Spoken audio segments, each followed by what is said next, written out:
All right, everybody, how you doing? It's Dave the Klone, and welcome to the water cooler. It's another 15 minutes of movie memory madness with your man, Dave the Klone from the Hollow9ine Network. How are you?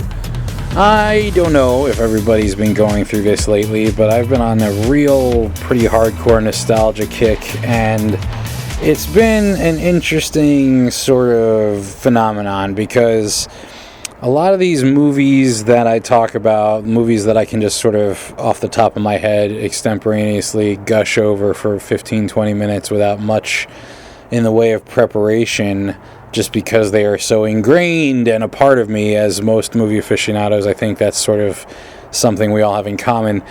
There is this new, yes, we do watch a lot of these things as they come on to the streaming services, the modern inheritor of our attention and time in the wake of no longer having video rental houses or any of those things that were sort of staples of when I grew up and became a movie aficionado.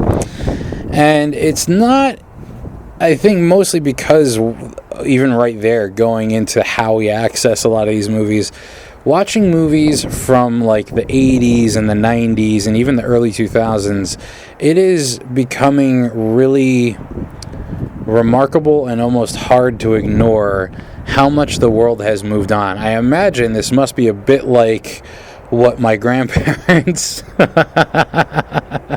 may most of them rest their souls. In fact, may all of them rest their souls. They're all gone. I suddenly had a very sad moment here as I realized I'm talking about a line in the family history that is all passed on. But, you know, when they would be watching movies with me when I was a kid, and they would be trying to tell me about what it was like when they were growing up and what the movies were like then, it must be something akin to that now, you know. And the one I figured I would talk about today is a movie called Blown Away, starring Jeff Bridges and Tommy Lee Jones, as well as Forrest Whitaker and Lloyd Bridges, and there's a whole bunch of other familiar faces, including an early days cameo, even with a line, Cuba Gooding Jr. But yeah, it's a movie called Blown Away. Blown away, blown away, blown away. Actually, no, that's Odelay by Beck, another 90s staple. And what a cool movie. I don't know what it is about this movie. I think it was during the pandemic when I was watching it. I think at that time it was streaming on Amazon Prime, perhaps.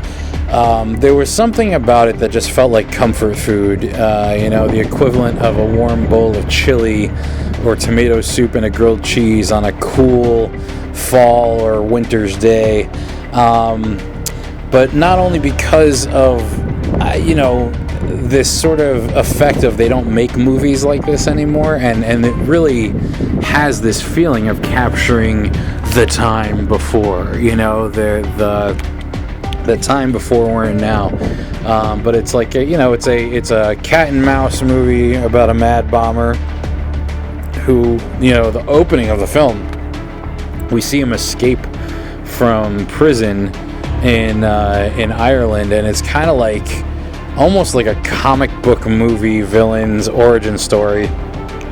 And Tommy Lee Jones with long hair, and he's like Mr. Gadget with all the sort of explosives he's been able to acquire and build and keep hidden in his room until the right time, which of course is the opening of the movie, for him to make his escape. And I remember one of the reasons that this might have even been one of the movies that kind of inspired the idea for this podcast, because in particular I went to see this movie in the theaters. So there are a lot of these movies that I guess for people younger than me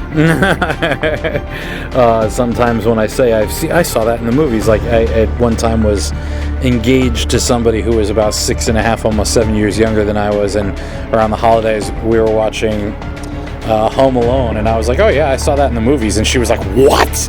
Like, it was like an unfathomable concept that I would have seen these movies when they were brand new.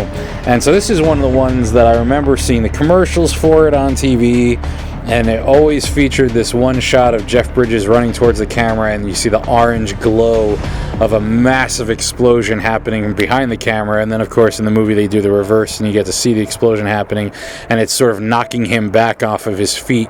And it was sort of like, all right, I'm down for this. And I went to see it with my buddy Rich Allenson, and I'm trying to think, maybe Rich, if you are out there listening to this and you want to write in and tell me who the third person was that came with us. But this is the first time this ever happened when I would have ever gone to the movies. We walked to the theater because it was in the days before we could drive, and we walked in. I think we saw it in Bergenfield at the Cinema 5. There were a series of theaters that were just called Cinema, like 1, 2, 3, 4, and 5 in the town that I grew up in and the surrounding towns. And the Bergenfield 5 was sort of like, I think, probably the most popular one. It was the one where we saw the most movies, and it was definitely the one that got most of them, like the more cooler blockbuster-y type films when they came out. They would rotate, I think the one in our town in Tenafly seems to get them late, or would get more of like the dramatic ones. I don't know if it must have been possibly determined by kind of like the demographics of the two towns, or the three towns, because I think Closter had one as well, and Teaneck. In any case, we walked over to Bergenfield and we bought tickets for the movie. I think it was PG-13, so it wasn't a big deal. I remember at one point, not always, but they suddenly became really strict with adhering to the rating system. I think when that movie Higher Learning came out, like, it was like, no, you cannot, your parent has to buy the ticket for you, and if they're going to just let you watch the movie, they have to walk you to the door and drop you off. But Blown Away was sort of like a summer action movie. And when we got there, the three of us who were going to see the movie were literally the only three people in the theater. So we could sit there, we could talk, we could, really kind of put our feet up on the seats in front of us and not feel like we were disturbing anybody else or ruining anybody else's movie-going experience. And so that's definitely something, as ironic as it is, my X-Men mutant power memory is failing me, is trying to remember who the third person seeing the movie with us was. But I always remember that sort of like, we're sitting there going, really? We're the only three in here? And then the movie, like, the trailers were starting, and we're like, okay, someone's got to come in and sit down. Well, when this happens, and nope, never did. And I kind of got the sense, and Rich, if you're listening, I apologize if this is offensive.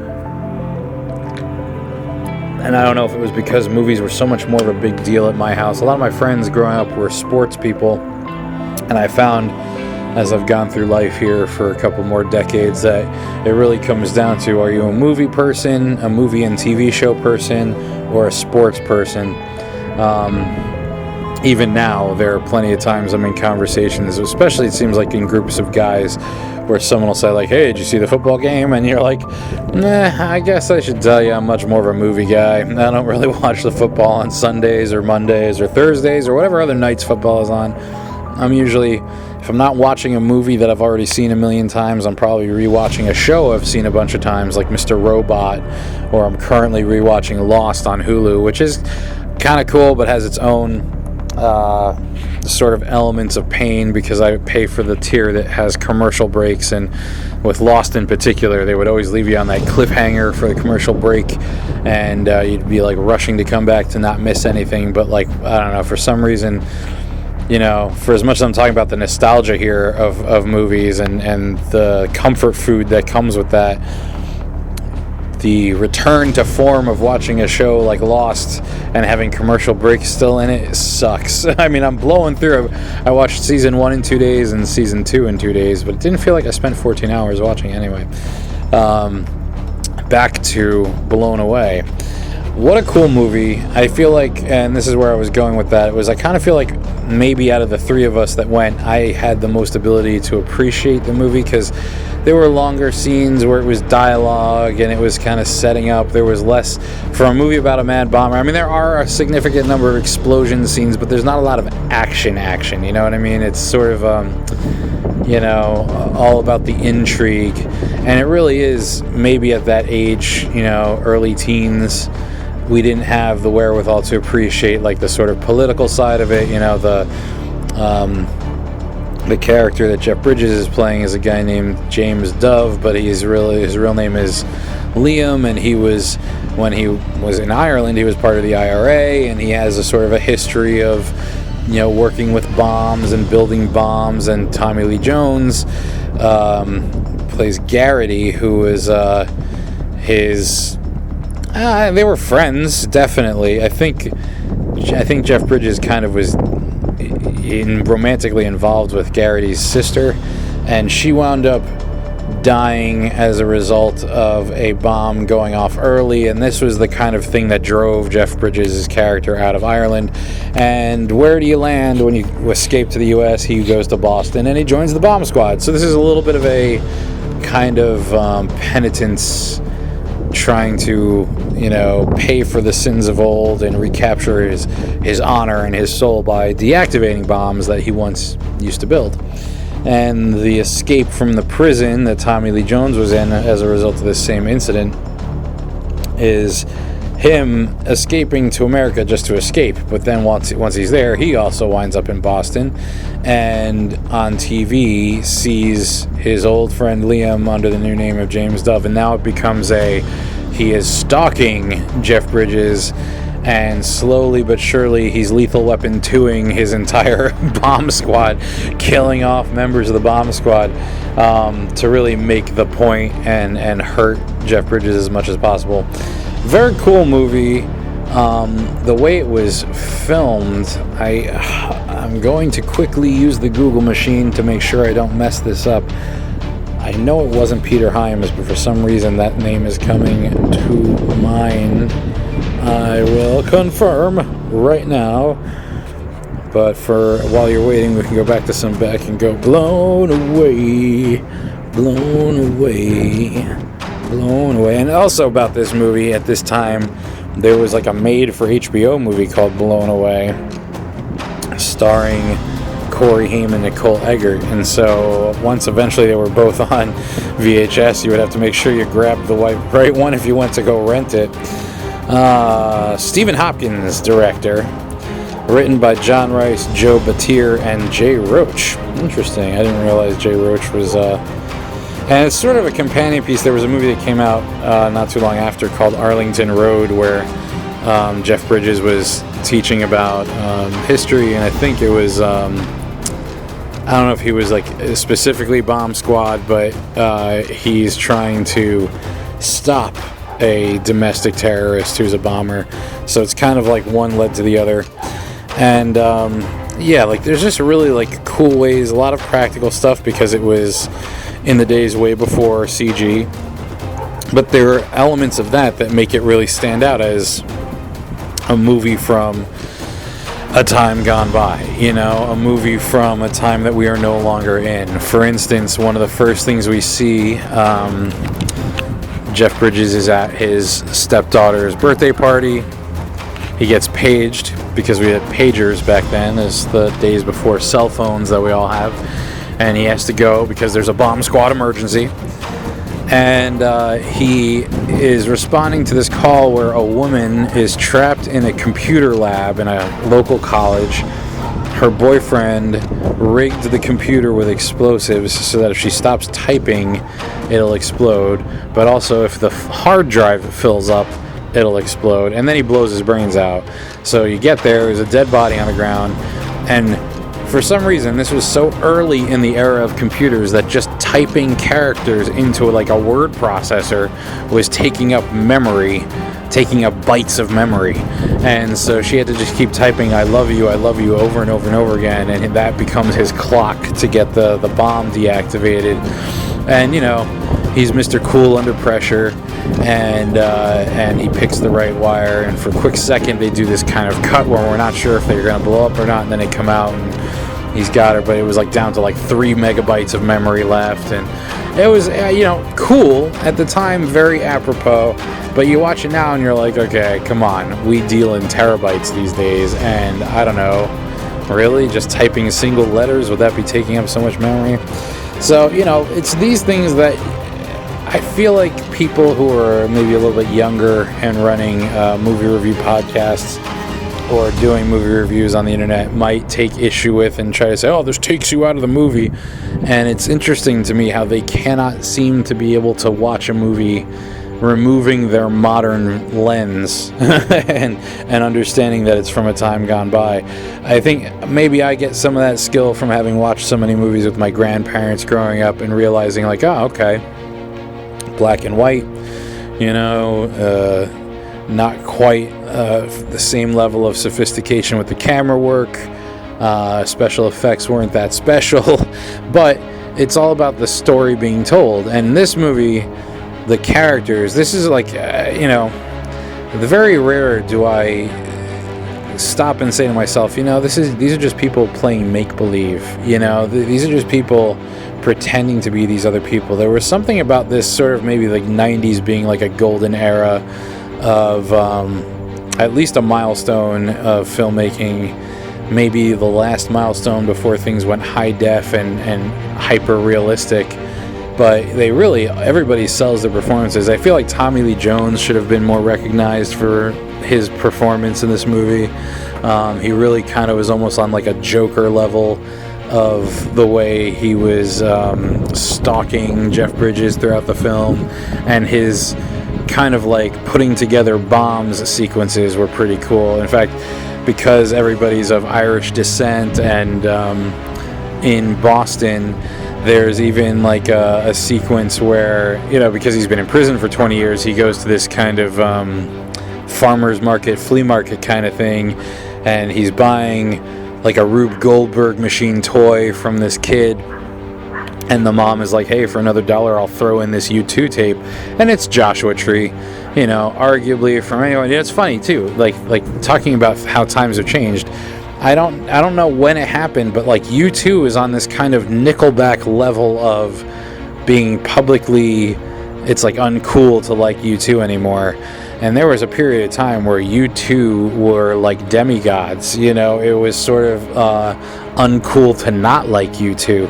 And so for Joshua Tree to be kind of heavily featured at times, especially Still Haven't Found What I'm Looking For and With or Without You, is so cool. I mean, I loved that. And there's actually a great scene where Tommy Lee Jones, who has like a comic book villain lair even in this movie, he's living on a condemned sort of ruins of what had been like a riverboat casino that is just kind of like moored at this dock, but like it's sitting tilted, it's sitting cockeyed in the water, so it's not just like floating there. Everything is kind of on a slant, and he's building like a huge bomb, and he's listening to U2, and he's kind of singing along while he's pouring gasoline into this huge thing. And it's like these kind of things, even if I hadn't seen the movie recently, every once in a while, if I would be listening to Joshua Tree, or if I would hear Still Haven't Found What I'm Looking For, I'll recall that quick moment of Tommy Lee Jones kind of singing and dancing while pouring gasoline into a bomb he was building. So, very cool movie. And there's something about it that it disappeared from Prime for a while, and it was on almost every other service that I didn't have. Like, it was on Peacock, and then it was on Paramount Plus. And I considered buying it on Amazon. I haven't gone that far yet because now all of a sudden it's on Max as I'm recording this in September of 2023. So anybody out there who is a HBO aficionado the same way I was, and you have Max, you can check out Blown Away. And there's probably tons more stuff like early days Forrest Whitaker, before Forrest Whitaker I think had already attained a level of acclaim, but this was an interesting part for him. He comes in as sort of like a young gun. He's going to be replacing Jeff Bridges, who, in the grand scheme of things, at the beginning of the movie, he's planning to retire from the bomb squad because he is going to marry his girlfriend. He's proposing to his girlfriend, and also we do see that when he deactivates the bomb in the beginning, he's having these kind of flashbacks of seeing his girlfriend dying and like semi blown to bits in the aftermath of this incident that happened in Ireland. So he's kind of over it, And he also has his girlfriend's daughter has like an affinity for him, and at her birthday party in the beginning, she's like, I wish that, Jimmy was my dad. And so it's nice. It's from a time before every movie had a lot of satanic coding and Illuminati references. It was just sort of like a fun romp. And you also have Lloyd Bridges in there playing. He's not necessarily related to Jeff Bridges in the film, but they're old friends from Ireland who had both been in the IRA. And so there's like a connection there, but I think it's just neat for anybody who knows that they're father and son to be kind of seeing them acting together. There was also an interesting thing they did where when Lloyd Bridges is trying to get information, because right away once the bombs start going off in Boston, Jeff Bridges starts to get a sense that they're dealing with an intellectual bomber. They're dealing with somebody who does things very deliberately and by design, and he starts to realize it's somebody coming after him. And Lloyd Bridges offers to go and sort of help him research who it could be. And he goes to a Red Sox game, and one of the guys selling hot dogs is another former member of the IRA, and they kind of do a little bit of speaking in code, and hey, I need information, and they wind up he's like, I want spicy mustard with my hot dog. He goes, all right, I have to go get you some mustard because I'm all out. And when he comes back, he hands him his change, and there's code, there's information and address, I think, written on one of the dollar bills. So it's just kind of in the days before conspiracy theories were running rampant and kind of ruling everything on TV. A little interesting factor of that too. Very cool movie. I don't know how else to say it or why.